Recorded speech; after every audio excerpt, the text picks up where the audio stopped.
Captain Hyunwoo stood on the deck of the naval base staring at his radar screen. Something was wrong. Very wrong. The screen showed dots. Hundreds of them. Thousands of them. They appeared out of nowhere, hanging in the sky above Earth like a swarm of insects. His hands shook as he reached for the radio. This was not a drill. This was not a system error. Every satellite, every radar station across the planet was seeing the same thing. Something massive had just arrived in Earth's orbit. Across the world, people looked up at the night sky and gasped. The stars were disappearing. One by one, they vanished behind dark shapes. Ships. Alien ships. So many ships that they blocked out the light from space. The fleet stretched across the sky like a metal curtain, each vessel larger than a city block.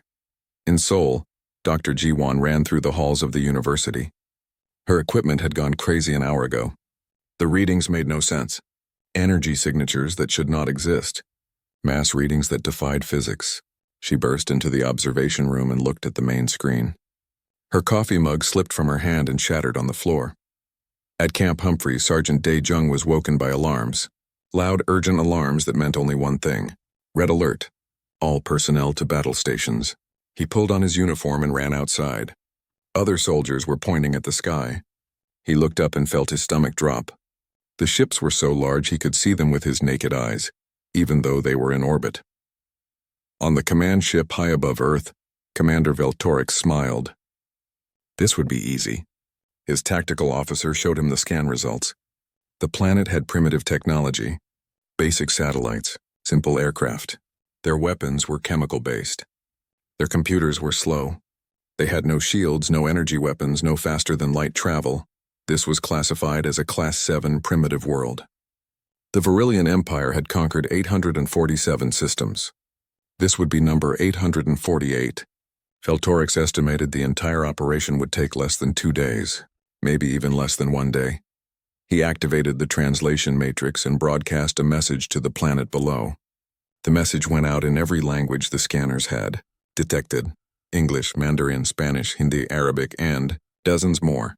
The message was simple: surrender. You have 24 hours to lay down all weapons and submit to Virillian authority.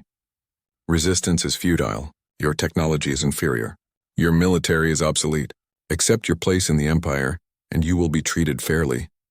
Resist, and you will be destroyed. Every television, every radio, every phone on Earth received the message. Panic spread like wildfire. Governments scrambled to respond.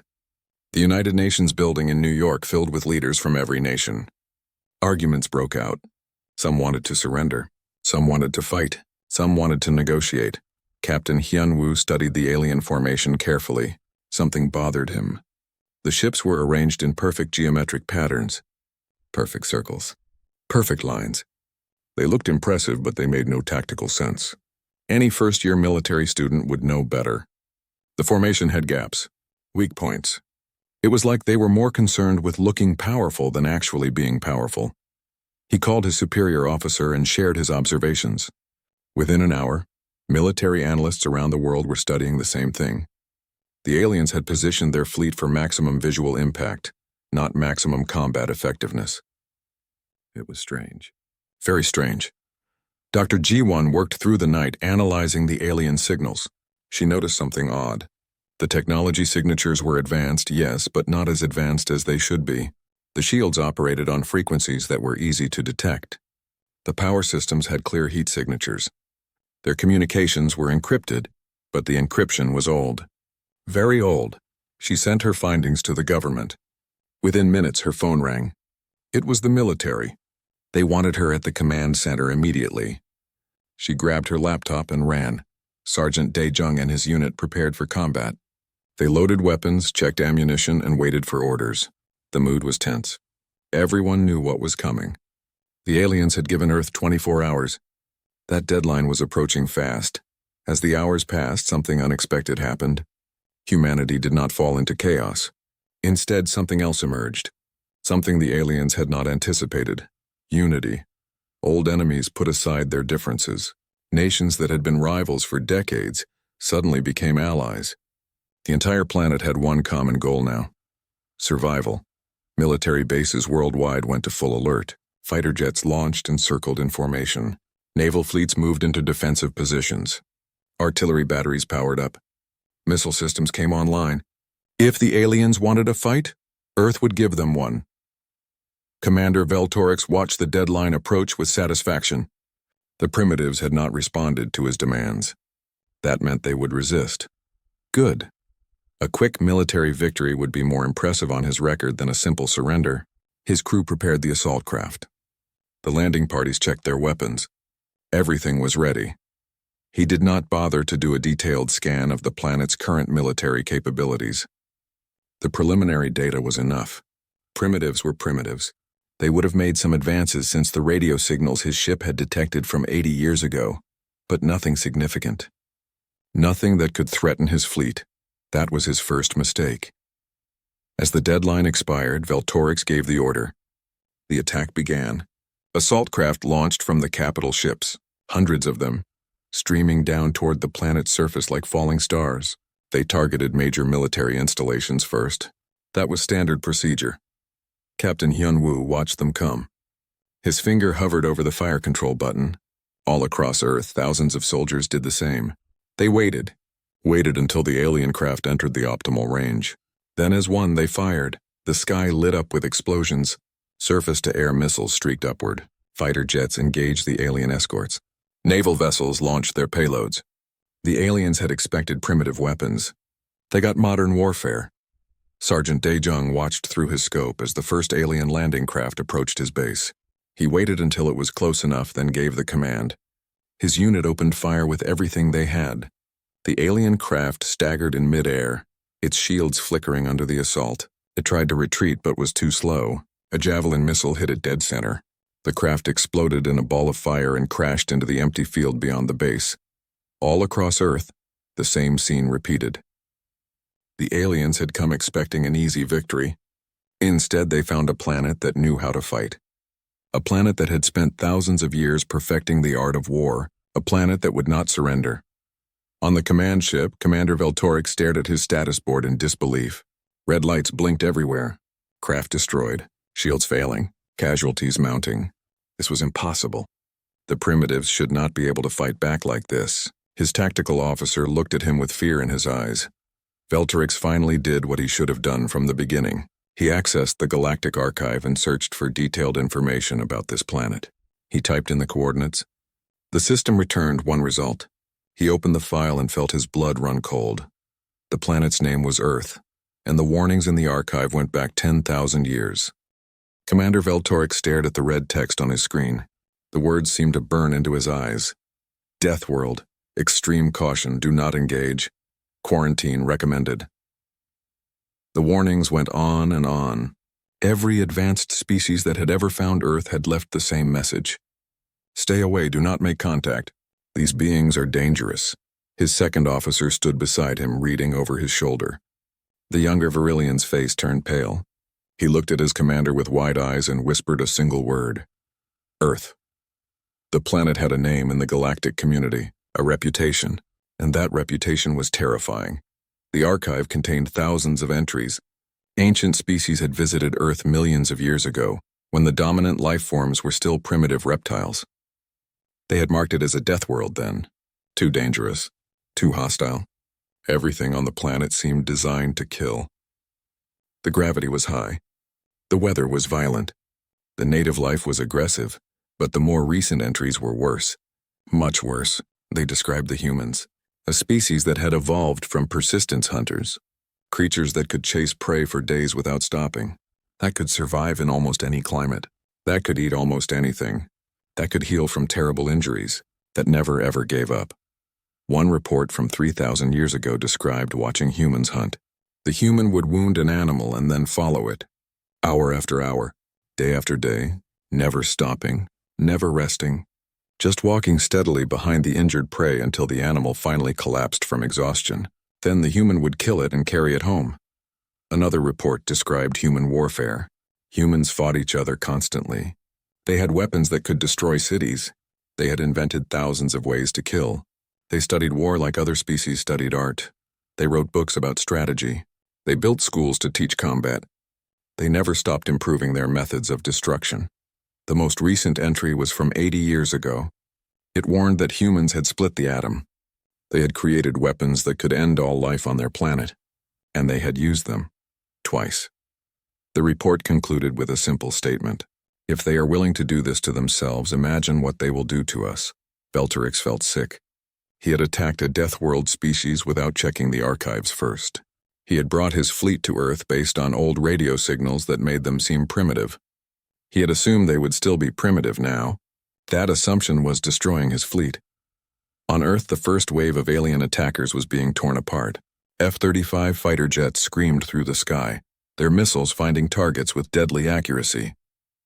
The alien escort fighters were fast, but they were not agile. They had been designed to fight in the vacuum of space against slow-moving targets. They could not handle atmospheric combat against human pilots who had trained their entire lives for exactly this kind of fight. Sergeant De Jong led his team across the base perimeter. They had destroyed 3 landing craft already. Now they were hunting a 4th that had crashed in the nearby forest. The alien survivors were armed, but they moved clumsily in Earth's gravity. Their weapons were powerful but inaccurate. His team took them down one by one with precision rifle fire. Dr. Ji-Wan worked frantically at the command center. She had discovered something important. The alien shields operated on a specific frequency. They were designed to stop energy weapons and fast-moving projectiles. But they had a weakness. Slow-moving objects could pass right through them. It was a design flaw that made sense for space combat, but was fatal in an atmosphere. She sent the information to every military unit on the planet. Within minutes, tactics changed. Artillery shells were modified to spin slower. Missiles were programmed to decelerate before impact. The alien shields became useless. What had protected them in 1,000 space battles was now killing them on Earth. Captain Hyunwoo coordinated the naval response in the Pacific Ocean. 3 alien capital ships had tried to establish a beachhead on a small island. Big mistake. His fleet surrounded them. Destroyers launched volleys of cruise missiles. Submarines fired torpedoes from below. The aliens tried to retreat back into orbit, but their engines were damaged. One by one, the massive ships fell into the ocean. The battles raged for 6 hours, then 12, then 24. The aliens had expected to win in less than a day. Instead, they were losing. Badly. Their casualties mounted. Their supply lines broke down. Their formations fell apart. Commander Veltorix tried to salvage the situation. He pulled his forces back and regrouped. He analyzed the human tactics. He updated his strategy. He tried a second assault, this time with more caution. It failed even worse than the first. The humans learned too quickly. Every tactic he used, they countered within hours. It was like fighting an opponent who could read his mind. What Veltorix did not understand was that humans had been fighting each other for thousands of years. They had perfected the art of adaptation. Every nation on Earth had studied warfare extensively. They had experienced world wars. They had developed military theory. They had built entire industries around combat. Humans were not just good at fighting. Fighting was what they did best. On the 3rd day, something happened that shocked Veltorix to his core. The humans counterattacked. Not just on the ground, but in space. Human aircraft that should not be able to reach orbit were suddenly appearing among his fleet. They had somehow modified their fighters to operate in the vacuum. It should have taken years to develop that technology. They did it in 3 days. The modified fighters were crude. They could only operate for short periods before their pilots needed to return to the atmosphere. But they were effective. They struck fast, destroyed targets, and retreated before the Virillian weapons could lock on. It was guerrilla warfare in space, and it was working. Dr. Ji-Wan had helped design the modifications. It was not elegant technology. It was barely safe. But it worked.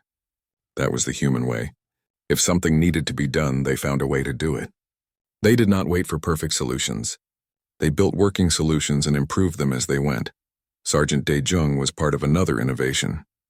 His team had captured an intact alien fighter that had made an emergency landing. Within hours, human engineers were taking it apart. Within a day, they understood how it worked. Within 2 days, they had reverse-engineered the key systems. Within 3 days, they were building their own versions. Commander Veltorix watched his fleet being dismantled piece by piece. He sent desperate messages to the Virillian High Command. He requested reinforcements. He requested permission to use forbidden weapons. He requested evacuation. The response came back quickly. No reinforcements available. Forbidden weapons not authorized. Evacuation denied. Finish the mission. But Veltorix knew the truth. The mission was already finished. He had lost. He had brought the pride of the Virillian Empire to Earth expecting an easy conquest. Instead, he had awakened something terrible. The archive warnings had been correct. Earth was a death world, and its inhabitants were the most dangerous predators in the galaxy. On the 5th day, Captain Hyunwoo led a coordinated strike on the Virillian supply depot that had been established on the moon. His fleet, now including captured alien vessels operated by human crews, destroyed the entire facility. The aliens were now cut off from supplies and reinforcements. Veltorix made his decision. He ordered a full retreat.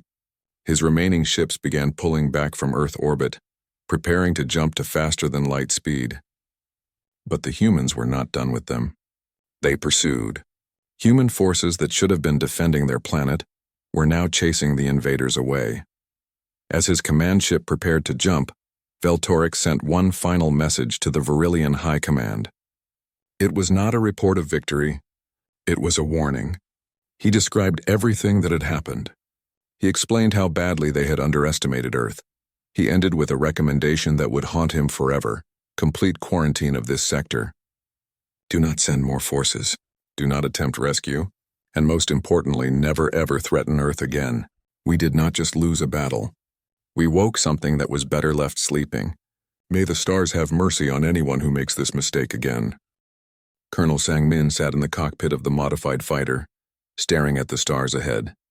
2 weeks ago, he had been a regular Air Force pilot.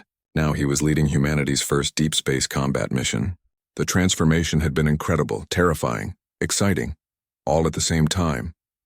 His squadron consisted of 12 fighters. 6 were modified human aircraft.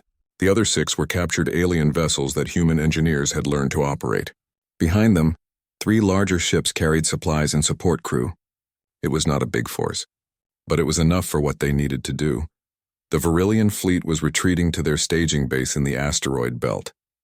Intelligence suggested the base was lightly defended. Most of the Virillian forces had been committed to the failed invasion of Earth. Now those forces were scattered, broken, or destroyed. The base would be vulnerable. Sang-min checked his instruments one more time. Everything looked good. He opened the communications channel to his squadron. Time to go. His pilots acknowledged one by one. They were ready. Scared but ready. They were about to go further from Earth than any human in history. They were about to attack an alien base on enemy territory. Back on Earth, Engineer Bora was working on a different project. She sat in a room filled with alien technology that had been captured during the fighting. Computers, weapons, communication devices. Everything was being studied, analyzed, taken apart, and understood. The pace of learning was staggering. She had found something interesting in one of the communication devices. The aliens used a quantum relay system to send messages across vast distances instantly. It was advanced technology, but once she understood the principles, it was not as complicated as it first seemed. The aliens had built it to be secure, but security and complexity were not the same thing. Bora worked for 36 hours straight, surviving on coffee and determination. Finally, she succeeded. She had hacked into the Virillian communication network. Now she could not only listen to their messages, but send her own. She could pretend to be a Virillian ship. She could access their databases. She could spread false information. She reported her success to the military command. They asked her to do something specific. Send a message. Not to the Virillians, but to everyone else. To every species in the galaxy that was listening. Tell them what happened here. Tell them what Earth did. Tell them that humanity was now a player in galactic affairs. Bora crafted the message carefully. She kept it simple and direct. This is Earth. We are a human civilization from the planet in Sector 774. An alien empire attacked us without warning. We defended ourselves, we won. We are now capable of space travel and space combat. We seek peaceful contact with other species, but we will defend ourselves against any threat. Remember our name. Remember what we did. We are Earth. The message went out across 10,000 star systems. It reached species that humans had never heard of. It reached civilizations that were millions of years old. It reached the Galactic Council, the loose confederation of species that governed most of known space. And everywhere it reached, it caused the same reaction: shock, disbelief, fear. A Death World species had just announced itself to the galaxy, not with a plea for help, not with a request for guidance, but with a declaration of strength. They had defeated a major empire in less than 2 weeks. They had gone from planetary species to spacefaring species in the same time. They had learned, adapted, and overcome in ways that should not be possible. Dr. Jiwan was part of the team analyzing captured Virillian data.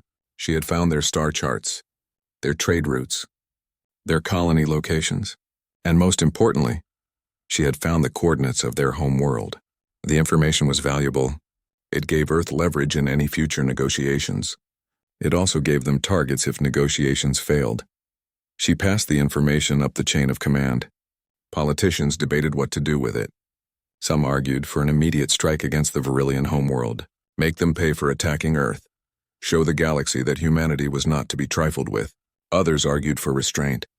They had defended themselves successfully. Anything more would make them the aggressors. While the politicians debated, Colonel Sang-min and his squadron arrived at the Virillian staging base.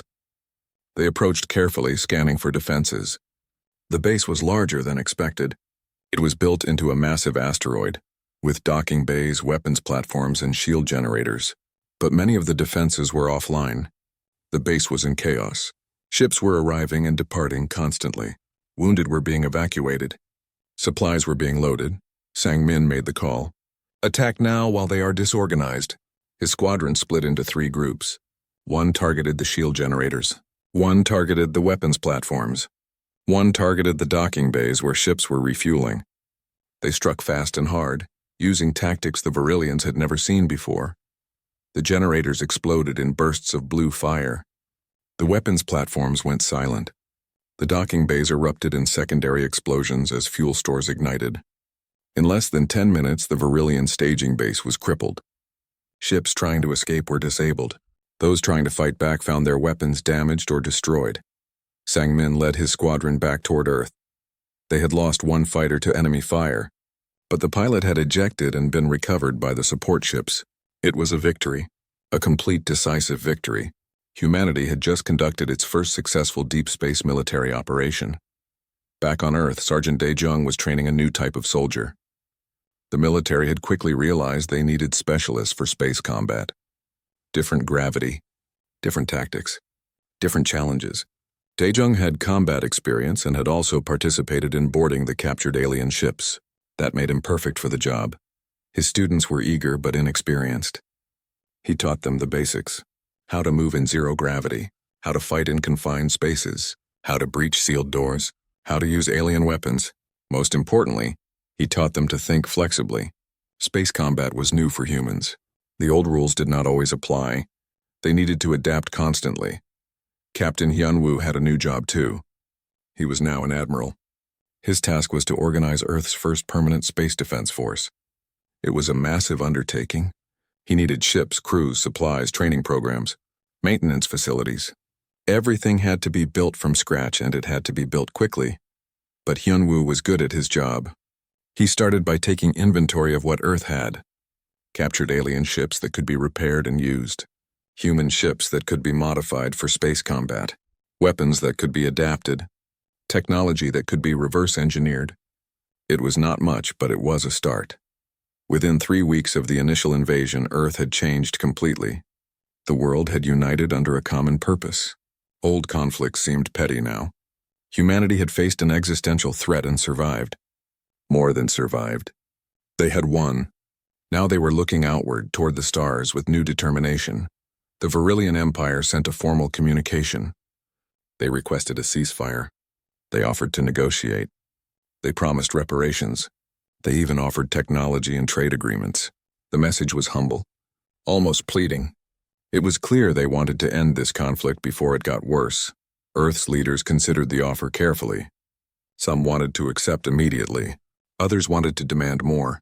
A few wanted to reject it entirely and continue the offensive. The debate was fierce. But eventually a decision was reached. Earth would negotiate, but on their terms. The Virillians had attacked without provocation. Now they would pay the price. Not in blood, but in knowledge, technology, and respect. The galaxy was about to learn that humans were not conquerors. But they were also not victims. They were survivors, and they had very, very long memories. Ambassador He-jin walked into the negotiation chamber with steady steps. She had been a UN diplomat for 15 years. She had negotiated treaties between hostile nations. She had mediated conflicts in war zones, but this was different. This time she was negotiating with aliens, and Earth held all the cards. The Virillian delegation sat across from her. They looked nervous. Their leader, a diplomat named Kreshitar, bowed his head respectfully. It was a gesture of submission in their culture. He-jin acknowledged it with a slight nod. She sat down and placed her datapad on the table. Time to begin. The Virillians started with apologies. They claimed the attack had been a mistake. They said Commander Velterix had acted without proper authorization. They insisted the Empire had not known Earth was a death world.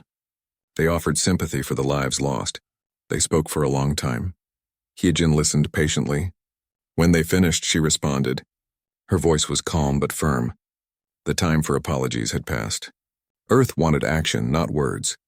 She laid out humanity's demands. Full technology transfer, access to galactic trade routes, reparations for the families of those killed in the fighting, recognition of Earth as an independent sovereign power, and most importantly, a formal treaty promising that the Virillian Empire would never threaten Earth again. Kreshitar looked uncomfortable. He argued that some demands were too much.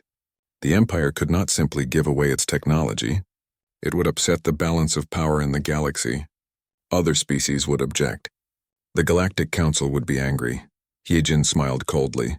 She reminded him that Earth now had the coordinates of every Virillian colony and military base. She mentioned that Colonel Sang-min's squadron had just destroyed their staging base.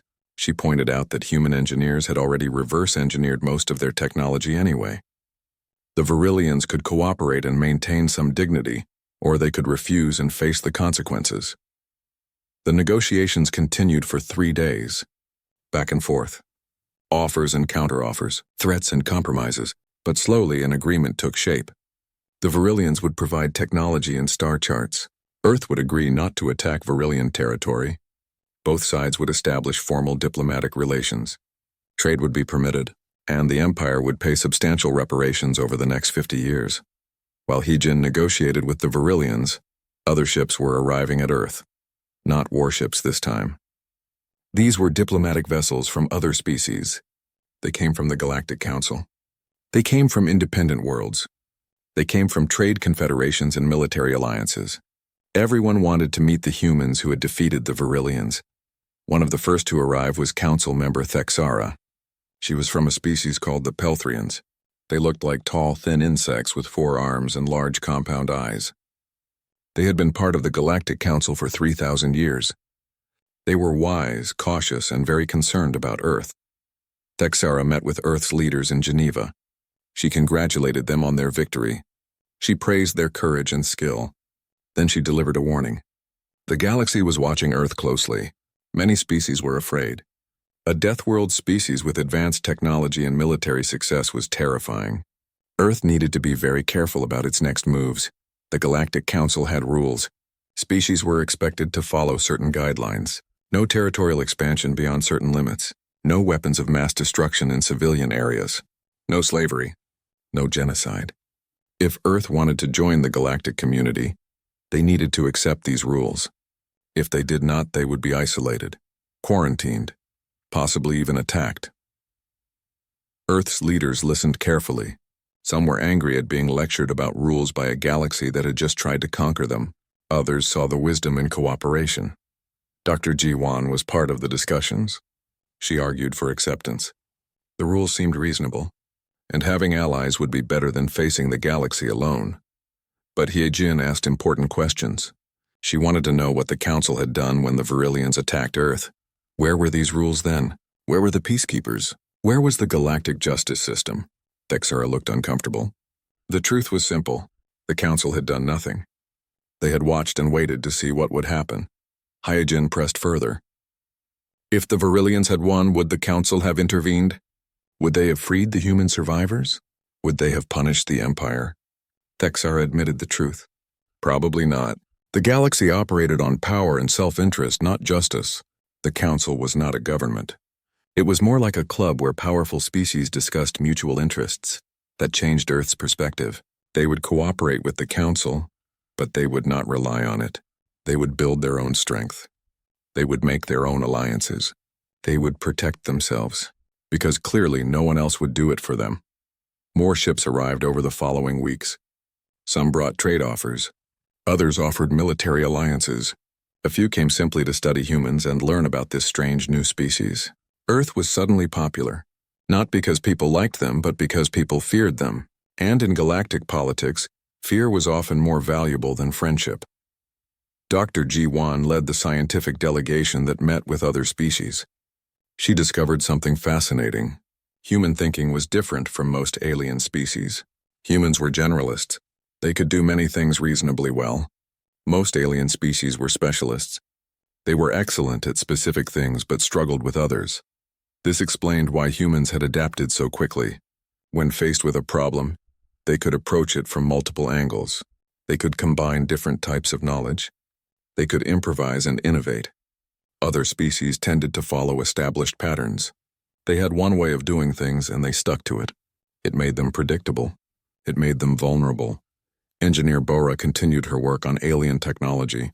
She had teams now, hundreds of engineers and scientists working around the clock. They were not just copying alien designs. They were improving them, making them better, making them human. One of her biggest projects was faster-than-light travel. The Virillians used a jump drive system that was reliable but slow. It could take days or weeks to travel between star systems. Bora studied the principles and found ways to make it faster, much faster. Her improved design could cut travel time by more than half. She shared the breakthrough with the scientific community. Not just human scientists, but alien ones too. Some of her colleagues were shocked. Why give away such valuable technology? But Bora understood something important. Knowledge grew when it was shared. The more species that had faster travel, the more trade would flourish. The more trade flourished, the more everyone benefited. Including Earth. Colonel Sung-min returned from his mission to a hero's welcome. He was promoted to general and given command of Earth's deep space operations. His job was to establish a permanent human presence beyond the solar system, to build bases, to patrol trade routes, to show the flag and remind the galaxy that humans were here to stay. Sergeant Dae Jung, now also a general, led the formation of what he called the Galactic Peacekeeping Corps. The idea was simple. Small teams of highly trained soldiers who could deploy anywhere in the galaxy to help species in need. Disaster relief, rescue operations, defense against pirates. It was soft power diplomacy backed by hard military capability. The first mission came quickly. A mining colony in a distant system was under attack by raiders. The local government requested help. Dae Jung sent a team. They arrived, eliminated the raiders, and left within 48 hours. The operation was clean, efficient, and professional. The galaxy noticed. Within 6 months, requests for Peacekeeping Corps assistance were coming in regularly. Earth was building a reputation, not as conquerors, not as threats, but as protectors, as problem solvers, as a species you wanted on your side. Ambassador Hye Jin stood before the Galactic Council and made her final statement.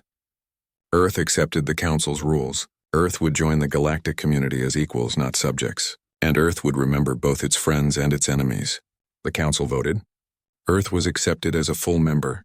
The Death World species had arrived, and the galaxy would never be the same. 5 years had passed since the Virillian invasion. Admiral Hyun-woo stood on the bridge of the ESS Unity, Earth's first purpose-built space carrier. Through the viewport, he could see 3 human colonies on distant worlds. Mars base had 2 million residents now. The moon station housed 500,000. And Earth's first extrasolar colony was thriving on a planet they called New Hope. The transformation had been remarkable. Earth was now a major power in galactic politics. Human ships patrolled important trade routes.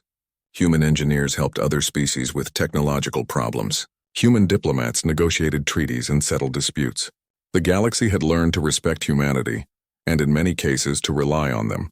But Hyun-woo was worried. Reports had been coming in for weeks.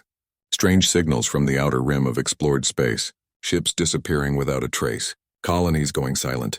At first, people blamed pirates or equipment failures. But the pattern was too consistent, too organized. Something was out there, Something dangerous. The Galactic Council called an emergency session. Council member Thexara looked old and tired. She stood before the assembled representatives and delivered news that shocked everyone. The Devourers had returned. After 10,000 years of silence, the ancient enemy was back. Dr. G1 accessed the Galactic Archives to learn about this threat. What she found terrified her. The Devourers were not a species in the traditional sense. They were a collective intelligence. Millions of ships acting as one mind. They consumed everything in their path. Resources, technology, even organic life was broken down and absorbed. They had destroyed hundreds of civilizations before the Council finally drove them away. But that victory had come at a terrible cost. Entire species had been wiped out. Whole regions of space had been left barren. The Council's military had been devastated. It had taken 1,000 years to recover. And now the Devourers were back, possibly stronger than before. The Council debated their response. Many species wanted to retreat, pull back to their core territories and build defenses, let the outer colonies be sacrificed, focus on survival. It was a cold calculation but logical. The Devourers could not be defeated by any single species. Maybe they could not be defeated at all. Ambassador He Jin listened to the arguments with growing frustration. Finally, she stood and asked to speak. The chamber fell silent. Earth was still the newest member of the Council, but everyone knew their reputation. When humans spoke, it was wise to listen. Her message was simple. Retreat was not an option. Not for Earth. Humans did not abandon people in need. If the Council wanted to pull back, that was their choice. But Earth would stand and fight. And any species that wanted to join them would be welcome. She sat down. The chamber erupted in discussion. Thexara approached her after the session. The old Pelthrian looked at He Jin with a mixture of admiration and concern. She warned that this was not like fighting the Virillians. The Devourers were an extinction-level threat. They had destroyed species far more advanced than humans. Courage alone would not be enough. He Jin nodded. She understood the danger. But she also understood humanity. They had survived ice ages and plagues. They had rebuilt after world wars. They had adapted to every challenge their planet threw at them. The Devourers were just another challenge. A bigger challenge, yes, but humans specialized in doing impossible things. Back on Earth, General Sang Min received his orders. Form a coalition fleet. Prepare for combat against the Devourers. He had 50 human ships at his disposal. Not enough, but 30 other species volunteered to join the effort. Their ships brought the total to 300. Still not enough, but it was a start. General Daejung's peacekeeping corps was reassigned to combat duty. His soldiers would lead boarding actions against Devourer vessels. It was dangerous work. Maybe suicidal, but his troops were ready. They had trained for every possible scenario. They were the best fighters in the galaxy. If anyone could breach a Devourer ship, they could. Engineer Bora worked on a different problem. The Devourers adapted quickly to any weapon used against them. Energy weapons that worked once would be useless the second time. The only way to fight them was to constantly innovate. To use new tactics, new weapons, new strategies. To stay unpredictable, she called it controlled chaos. Instead of following standard military doctrine, they would improvise constantly. Mix different weapon types, use unusual tactics, combine strategies from multiple species, make it impossible for the Devourers to predict what came next. It was risky, but fighting conventionally was guaranteed to fail. The first battle came sooner than expected. A Devourer fleet attacked a mining colony on the edge of Council space. General Sang Min's coalition fleet moved to intercept. They arrived to find 50 Devourer ships stripping the colony of all resources. The colonists had evacuated, but millions of tons of equipment and infrastructure were being consumed. Sang Min gave the order to attack. The coalition fleet spread out in an irregular formation. No neat lines, no geometric patterns, just organized chaos. They hit the Devourers from multiple angles simultaneously. Kinetic weapons, energy beams, missiles, drones, everything at once. The Devourers adapted quickly, but not quickly enough. Their shields adjusted to stop energy weapons, then kinetic rounds tore through them. Their point defenses focused on missiles. Then fighter craft slipped through. They were used to enemies that fought in predictable patterns. The coalition fleet was anything but predictable. Dr. Jiwan monitored the battle from the command center. she noticed something important. The Devourer ships shared information instantly. When one ship learned something, all ships knew it. That was their strength. But it was also a weakness. If you could confuse one ship badly enough, you could confuse the entire fleet. She transmitted her idea to Sang-min. He immediately implemented it. The coalition ships began using false signals, fake heat signatures, phantom ships that existed only on sensors. The Devourers tried to adapt, but the false data overwhelmed their processing. They became slower, less coordinated, more vulnerable. General Daejung led his boarding teams onto a damaged Devourer vessel. The interior was like nothing he had ever seen. No corridors, no rooms, just vast open spaces filled with machinery and organic matter merged together. His troops moved carefully, destroying key systems as they went. They reached what appeared to be the central processing core. Daejung planted charges and ordered his team to evacuate. They barely made it out before the explosions tore through the ship. The vessel went dark and drifted away from the battle. 1 down, 49 to go. The battle lasted 6 hours. When it ended, the Devourer fleet had been destroyed. The coalition had lost 30 ships and 3,000 crew members. It was a victory, but a costly one. And everyone knew this was just the beginning. The Devourers had thousands of ships. Maybe tens of thousands. News of the victory spread quickly. More species volunteered to join the coalition. The fleet grew to 500 ships, then 1,000, then 2,000. For the first time in galactic history, dozens of species were working together toward a common goal, not because they loved each other, but because they faced a common enemy. Admiral Hyunwoo coordinated the growing fleet from his flagship. It was challenging work. Every species had different tactics, different languages, different cultures, but humans had experience with that.